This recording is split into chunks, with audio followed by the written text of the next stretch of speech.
وہ بیوی جس کے پاس پوری کائنات کا حق شمار ہے، اس بیوی پر بات رسول کیسی مصیبتیں ہوئی؟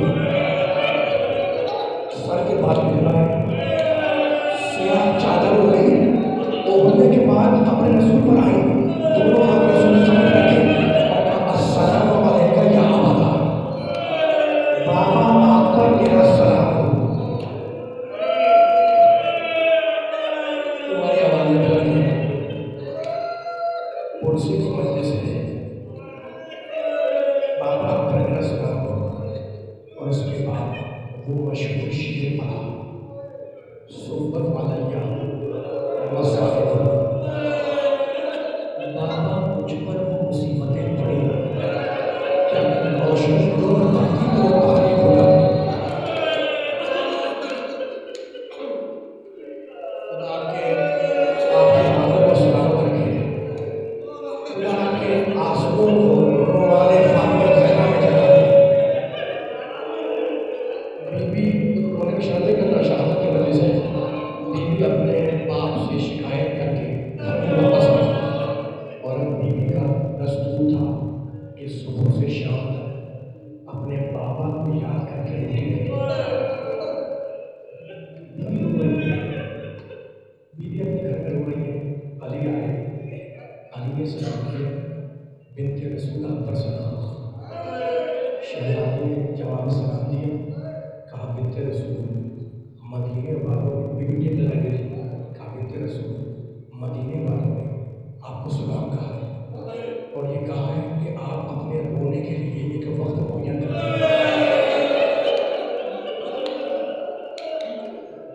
اس لیے آپ کے رونے سے ہمارے کاروبار میں خلل پڑتا ہے۔ بیوی ایک جگہ ہوتی ہے، اٹھ کے بیٹھ گئی اور کہنے لگی ابو الحسن مدینے والوں سے جا کر کہیں گے کہ ان کے رسول کی بیٹی اپنے زیادہ میں پریشان نہیں کرے، اور ابو الحسن میں نے زندگی میں تم سے بہت کم کوئی خواہش ہے، تو میرے لیے جنت البقیع میں ایک مقام بنوا دو جہاں جا کر میں اپنے بابا پر کریا کروں۔ علی نے اپنے ہاتھوں سے حجرہ تعمیر کیا۔ سلیمان جی نے بیوی کا دستور تھا کہ صبح سویرے سارے بچوں کو ہوائیں ضروری سے فارغ کر کے جنت البقیع لے جاتے، دوپہر تک روتی رہتی، دوپہر میں بچوں کو کھانے سے فارغ کرتے پھر چلے جاتے، شام کو بیٹھتے، دن گزرے ہفتے گزرے، میں کیسے پڑھوں تم رو رہے ہو؟ ایک ایک دن بیٹی روتی تھی اس حجرے میں اپنے بابا کو یاد کر کے،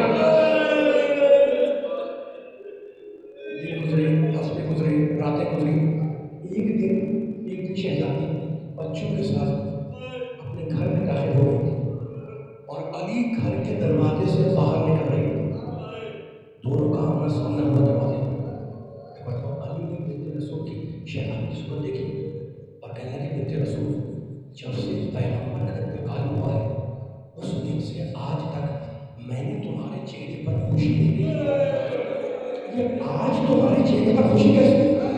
بس یہ سننا تھا کہ شہزادی نے ایک ٹھنڈی سانس لی اور کہا ابو الحسن کیا پوچھتے ہو؟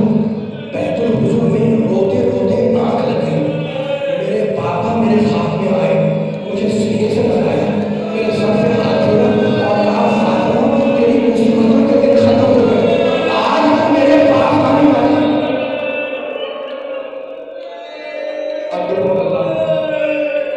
علی جو تم میرے چہرے پر خوشی دیکھ رہے ہو نا، یہ بابا سے ملنے کی خوشی ہے۔ علی باہر جا رہے تھے نا، اندر آ گئے، کہا ابو الحسن دونوں بچیوں کو قمیص کے حوالے کرو، کہا بنت رسول بات کیا ہے؟ آپ دونوں بیٹوں سے کہو کہ نانا کی خبر کی زیادہ نہ ہے اور انہیں بھیج کر میرے پاس آ کر بیٹھ جاؤ، میں تم سے کچھ وصیت کرنا چاہتا ہوں۔ ایک معصوم زوجہ کی وصیت معصوم شوہر سے۔